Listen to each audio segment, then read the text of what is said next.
Hello viewers, welcome to Riya's Kitchen. இன்னைக்கு வீடியோல நம்ம பார்க்க போற ரெசிபி சூப்பரான டேஸ்டியான ரவா புட்டு தாங்க. எப்படி செய்யறதுன்னு சொல்லிட்டு பார்க்க போறோம். ரவா புட்டு செய்ய நான் 1/2 கப் அளவுக்கு ரவை எடுத்து வச்சிருக்கேன். இப்போ நாம ஸ்டவ் ஆன் பண்ணி ஒரு பாத்திரம் வச்சுக்கலாம். பாத்திரம் நல்லா சூடானதுமே 1 டேபிள்ஸ்பூன் அளவுக்கு நெய் சேர்த்துக்கலாம். நெய் நல்லா உருகி வந்ததுமே 1/2 கப் அளவுக்கு ரவையை சேர்த்துக்கலாம். சேர்த்து நல்லா வறுத்து எடுத்துக்கோங்க. ஒரு 5 நிமிஷம் போல வறுத்து எடுத்துக்கலாம். இது பொன்னிறமா ஆகணும்னு அவசியம் இல்லைங்க, கொஞ்சமா வறுபட்டா போதும்.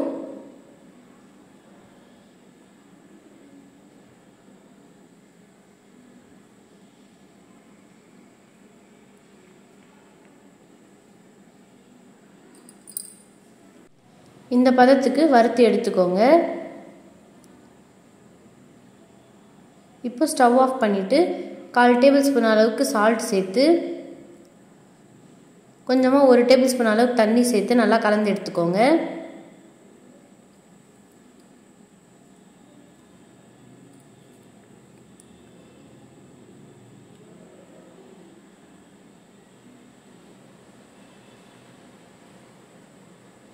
இப்போ மறுபடியும் இன்னொரு டேபிள்ஸ்பூன் தண்ணி சேர்த்துக்கோங்க.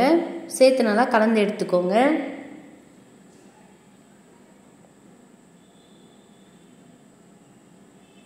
இந்த பதத்துக்கு நல்லா கலந்து எடுத்துக்கலாம்.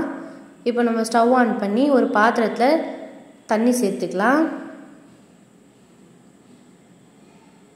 இப்போ தண்ணி நல்லா சூடானதும் இந்த மாதிரி ஓட்டை ஓட்டையாக இருக்கிற ஒரு பாத்திரத்தை வச்சுக்கலாம். நீங்கள் இட்லி பாத்திரத்தில் கூட வச்சு செய்யலாம். இந்த மாதிரி இருக்கிறதுனால நான் இதிலே ஈஸியாக செஞ்சிடுறேன். அதுக்கு மேலே காட்டன் கிளாத் வச்சுக்கோங்க. அதில் நம்ம வறுத்து தண்ணியெல்லாம் கலந்து எடுத்து வச்ச ரவையை சேர்த்துக்கலாம். சேர்த்து காட்டன் கிளாத்தை மூடி விட்டுடுங்க. இப்போ மேலே ஒரு பிளேட் போட்டு மூடி விட்டுடலாம். ஒரு 10 நிமிஷம் போல் வேகட்டும். 10 நிமிஷம் கழித்து ஓப்பன் பண்ணிக்கலாம். இப்போ பாருங்கள், ரவை நல்லா வெந்து வந்துருச்சு சாஃப்டாக. இப்போ இது ஒரு பக்கம் இருக்கட்டும். மறுபடியும் ஸ்டவ் ஆன் பண்ணி ஒரு பாத்திரம் வச்சுக்கலாம். அதில் 1 டேபிள்ஸ்பூன் அளவுக்கு நெய் சேர்த்துக்கோங்க.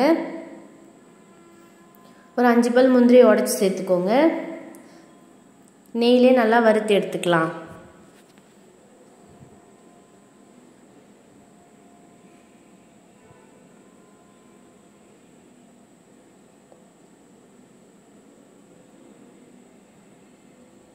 இப்போ 1/2 கப் அளவுக்கு துருவின தேங்காயை சேர்த்துக்கலாம். சேர்த்து இதையும் நெய்யில் வறுத்து எடுத்துக்கோங்க. ரெண்டுமே நல்லா பொன்னிறம் ஆகிற வரைக்கும் வறுத்து எடுத்துக்கலாம்.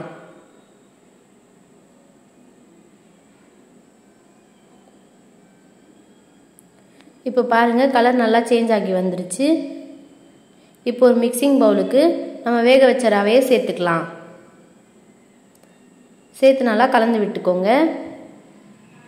கெட்டிகள் இல்லாமல் நல்லா கலந்து விட்டுக்கலாம்.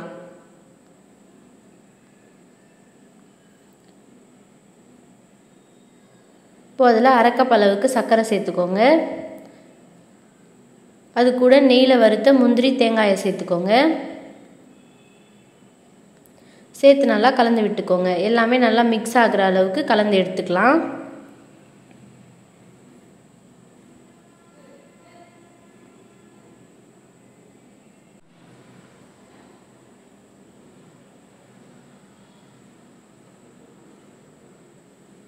இப்போ இதை ஒரு பிளேட்டுக்கு மாற்றிக்கலாம். அவ்வளோதாங்க, நம்மளோட ரெசிபி சூப்பரான டேஸ்டியான ஈஸியான ரவா புட்டு அட்டகாசமாக ரெடி ஆகிடுச்சு. இது சாப்பிட அவ்வளோ சூப்பராக டேஸ்ட்டாக இருக்குங்க. இந்த ரெசிபியை நீங்களும் ட்ரை பண்ணி எப்படி இருக்குன்னு கமெண்ட் பண்ணுங்கள். எங்கள் சேனலை லைக் பண்ணுங்கள், ஷேர் பண்ணுங்கள், சப்ஸ்கிரைப் பண்ணுங்கள். பக்கத்தில் இருக்கிற பெல் பட்டனை கிளிக் பண்ணுங்கள். தேங்க்ஸ் ஃபார் வாட்சிங் அவர் சேனல். இதே மாதிரி புது புது ரெசிபிஸுடன் மீண்டும் உங்களை சந்திக்கிறோம். பாய்.